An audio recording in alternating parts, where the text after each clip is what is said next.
yaru ci njiit di laaj réew mi jox leen ko réew mi fi ndox data boo demee fekk fa tëpp tëppali koo koy Aly Ngouille Ndiaye président. Mais merci beaucoup. Ça va être très court pour parler de tout notre programme, parce que tout notre programme intéresse Mbour. Vous savez, Mbour aujourd'hui, un département très peuplé, mais dont l'activité principale ou les activités principales sont la pêche et le tourisme.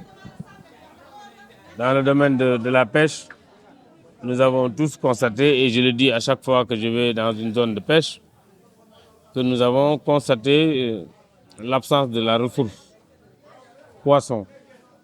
Et la seule raison est très simple, et ça a été prouvé par des études du CROD en 2022, qu'une bonne partie de nos ressources de poissons sont surexploitées entre les accords de pêche, les licences de pêche et les piroguiers.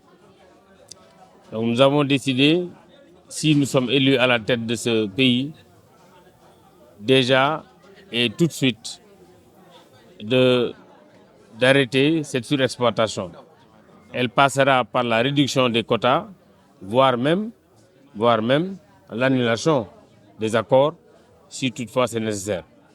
C'est ça, parce qu'on ne peut pas concevoir qu'au Sénégal, avec plus de 700 km de côtes et des côtes très poissonneuses, qu'on manque de ressources à ce point. Et aujourd'hui, c'est une question extrêmement importante qui touche le secteur, parce que c'est parce qu'il n'y a pas de poissons que les pêcheurs sont obligés de transformer leurs activités de pêche en activités de transport maritime.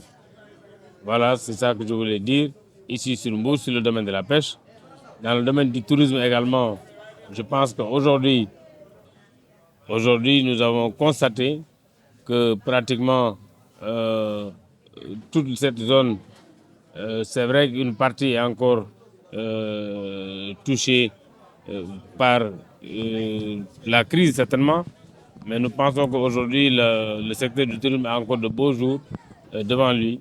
Nous devons aujourd'hui faire plus et mieux pour attirer les investisseurs, pour qu'ils puissent venir faire des hôtels, pour que le Sénégal redevienne une destination de tourisme d'affaires, c'est important.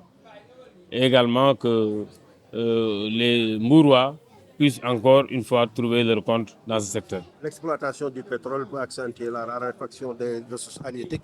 Que proposez-vous pour les pêcheurs? Ça c'est vrai, c'est-à-dire que d'ailleurs lorsque j'ai signé la convention avec la coalition, ce problème a été posé et ils ont effectivement proposé qu'une partie, que ces gens-là soient dédommagés.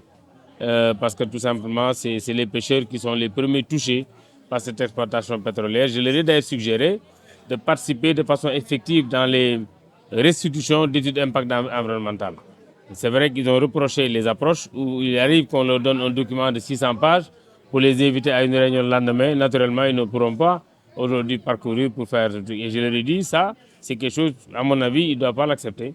Parce qu'ils doivent quand même, en tant que premier acteur touché par cette exploitation, de réagir pour dire non, nous sommes les premiers à être touchés. Si nous exploitons, quelles sont les conséquences de ce que nous allons faire et quelle est notre quote-part sur les dédommagements ou toute autre substance ou bien ressources venant donc de cette exploitation.